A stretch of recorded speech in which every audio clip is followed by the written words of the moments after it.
Hello everyone! Welcome back muli dito sa ating YouTube channel. Naway nasa mabuti kayong kalagayan kasama ang inyong mga mahal sa buhay. At para naman sa mga subscribers natin na nasa ibayong dagat, nasa abroad, nagsusumikap dahil gustong may mabago ang kanilang buhay at buhay ng kanilang pamilya, dasal ko lagi ang inyong kaligtasan. Ilang araw na lang sasalubungin na natin ang Year of the Wood Dragon, ang Chinese New Year. Tama po. Nung sinalubong natin ng buong mundo, buong mundo ang New Year 2024, hindi pa po yun ang Year of the Wood Dragon. Ang Year of the Wood Dragon ay magsisimula on February 10 po. February 10, 2024. Kaya naman, maituturo po ako sa inyong additional na gabay at karagdagang kaalaman para po sa mas masagana na pasok ng bagong taon 2024. Ang Year of the Wood Dragon ay magdadala ng napakalakas na enerhiya at hindi lahat ng enerhiyang ito ay magdudulot ng kagandahan sa bawat buhay natin. Kaya naman, paghandaan natin ito. At the same time, sasalubungin din natin ang Period 9. Tama po, matatapos ang Period 8 sa February 10 at diyan po magsisimula ang Period 9. And of course, may kaakibat po itong magandang resulta and at the same time, may mga dala din itong challenges sa bawat buhay natin, depende sa bawat animal zodiac sign natin. Ngayon, ang ituturo ko po sa inyo ay ano ba ang ilalagay natin sa ilalim ng unan natin para patuloy at maging smooth at maging magaan ang daloy, ang pasok ng kayamanan sa buhay natin. Mahalaga na malaman din natin ito and at the same time, kailangan po kung maaari po, kung kaya sa budget natin, ay ang bawat isa na miyembro ng pamilya, ang bawat ilalim ng unan nila ay lalagyan natin ito. At ito po ang tinatawag na Yasoy coin. Okay?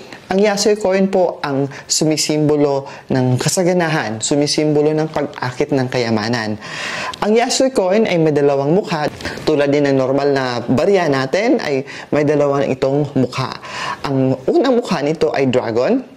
Lumiliwanag kasi tumatama sa ilaw. But anyway, I'll show you a picture. Yan. Dragon. Why it should have a dragon? Dahil gusto natin ma-align tayo. Hindi tayo kukontra. Instead, a-align tayo sa mga blessings na dala ni dragon. Ang kabila naman ay may isda ito. Ang isda ay sumisimbolo ng abundance, kasaganahan. Ang gusto natin yon. Masagana ang opportunities na darating sa bawat miyembro ng pamilya. Masagana ang blessings ang papasok sa tahanan natin at sa buhay natin. That's why, maglalagay tayo ng Yasoy coin sa ilalim ng mga unan natin. Katanungan, Franz, saan po ba kami pwedeng bumili niyan? You can check online stores, online shops, or you can visit mga specialty Chinese store, or you can visit mga Chinatowns. Kasi may mga binibenta din ng mga tulad nito. And of course, kasama nito ay ang red envelope or angpao. Angpao symbolizes luck or good luck and at the same time, it drives away evil. So, ipapasok natin ito at ilalagay natin ito sa ilalim ng unan. Katanungan, kailan naman po natin ito ilalagay? Dapat nakalagay na po ito sa ilalim ng unan on February 9 po. February 9, that's bisperas ng Chinese New Year, nakalagay na po ito sa ilalim ng bawat unan. Ngayon, kung kulang sa budget, ang mahalaga, ang mayroon ay ang padre de pamilya o kung sino man ang breadwinner, sino man ang nagsusustain financially ng pamilya. Dapat meron siya niyan para hindi mauubusan ang kanyang wallet at ang kanyang buhay ay magkakaroon ng mga opportunities sa paglago ng kayamanan. It could be a promotion or it could be in a form of more investment opportunities po. So yan po. Ngayon, another katanungan para sa mga nasa ibayong dagat, nasa abroad, o para naman sa mga taong hindi na kayang o hindi na aabot kung mag-order sila online or bumili sila or wala silang mapagbilhan ng Yasoy coin na diniscuss ko kanina. Another option that you can do is pwede kayong maglagay ng pera sa ilalim ng unan ninyo.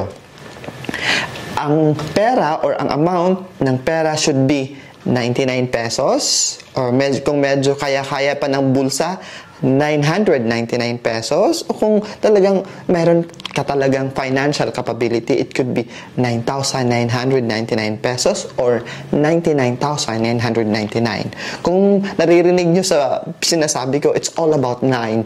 Tama po, because papasok na tayo sa period 9 and the lucky number is 9. Kaya mas maganda yung value or yung halaga ng pera na ilalagay natin sa ilalim ng unan natin would symbolizes also 9. Para sa mga nasa abroad, make use of the dollar money that you have, okay? Make use ang equivalent $99 or $999 or $9,999 kung talagang mayroon kang capacity or mayroon kang halaga ng pera na yan na hindi mo pa gagamitin. Because mag-stay po ang Yasoy coin o / pera. Kung wala kayong Yasoy coin, ang pera mag-i-stay or ilalagay sa ilalim ng unan ninyo for the next 9 days. Simula February 9, okay? At on the 9th day, ay sasalubungin natin or birthday ito ng Jade Emperor. Ang Jade Emperor ay pinaniniwalaan na bumababa on that 9th day birthday niya to give heavenly blessings. Yun po yung araw na tatanggalin natin yung Yasoy coin o yung pera na nilagay ninyo sa ilalim ng unan at ilalagay natin ito sa pwede natin ilagay itong Yasoy coin na ito sa mga wallet natin kung medyo kalakihan yung wallet natin o di kaya sa bag, yung bag na araw-araw natin ginagamit papunta sa trabaho, papunta sa negosyo, papunta sa pamamalengke, doon po natin yun ilalagay. O kung negosyante ka man, doon mo ilalagay ito sa vault, sa safe, kung saan mo tinatago yung mga pera, yung mga income. O di naman kaya, kung may maliit kang negosyo, tindahan, doon kung saan mo nilalagay yung kita o benta ng tindahan mo, doon mo ilalagay ang Yasoy coin. For the whole year po yan. For the whole year, doon siya nakalagay. As we wanted to attract more wealth sa negosyo natin o sa pang-araw-araw na buhay po natin. While yung pera naman, yung pera na, kung wala kayong Yasoy coin, kung pera naman ang ilalagay ninyo, the same thing. Pwede nyo ilagay sa wallet, pwede nyo ilagay sa bag ninyo, o dun sa vault, or sa kaha, o dun sa lalagyan ng benta ninyo. Yung araw-araw na income ninyo. Ilagay ito sa angpaw para hindi magasto. Kasi it should stay there also for 1 year. Ngayon, katanungan, Franz, paano yan kung nililigpit namin yung bed? Hindi yung fixed bedroom kasi kami. It's either nasa condo unit kayo, nasa isang flat kayo, or isang boarding house. Nililigpit namin, Sir Franz, yung higaan namin pagka umaga.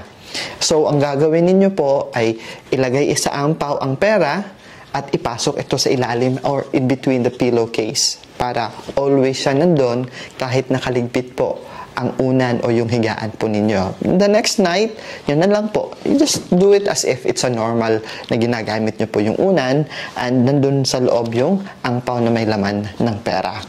At nabanggit ko na rin po ang period 9 sa mga tao na sa tingin ninyo maganda ang blessing during period 8 for the previous years. Maganda ang blessing, maganda ang momentum ng blessings natin.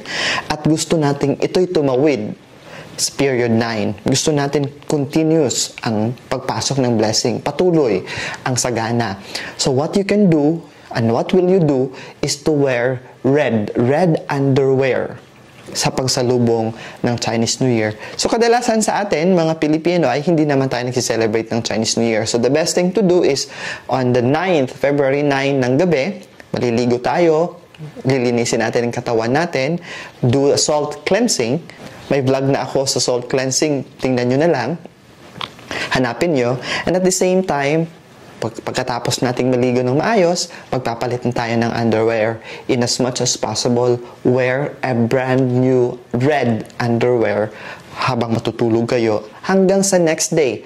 Sa araw mismo, February 10, dapat suot nyo yan.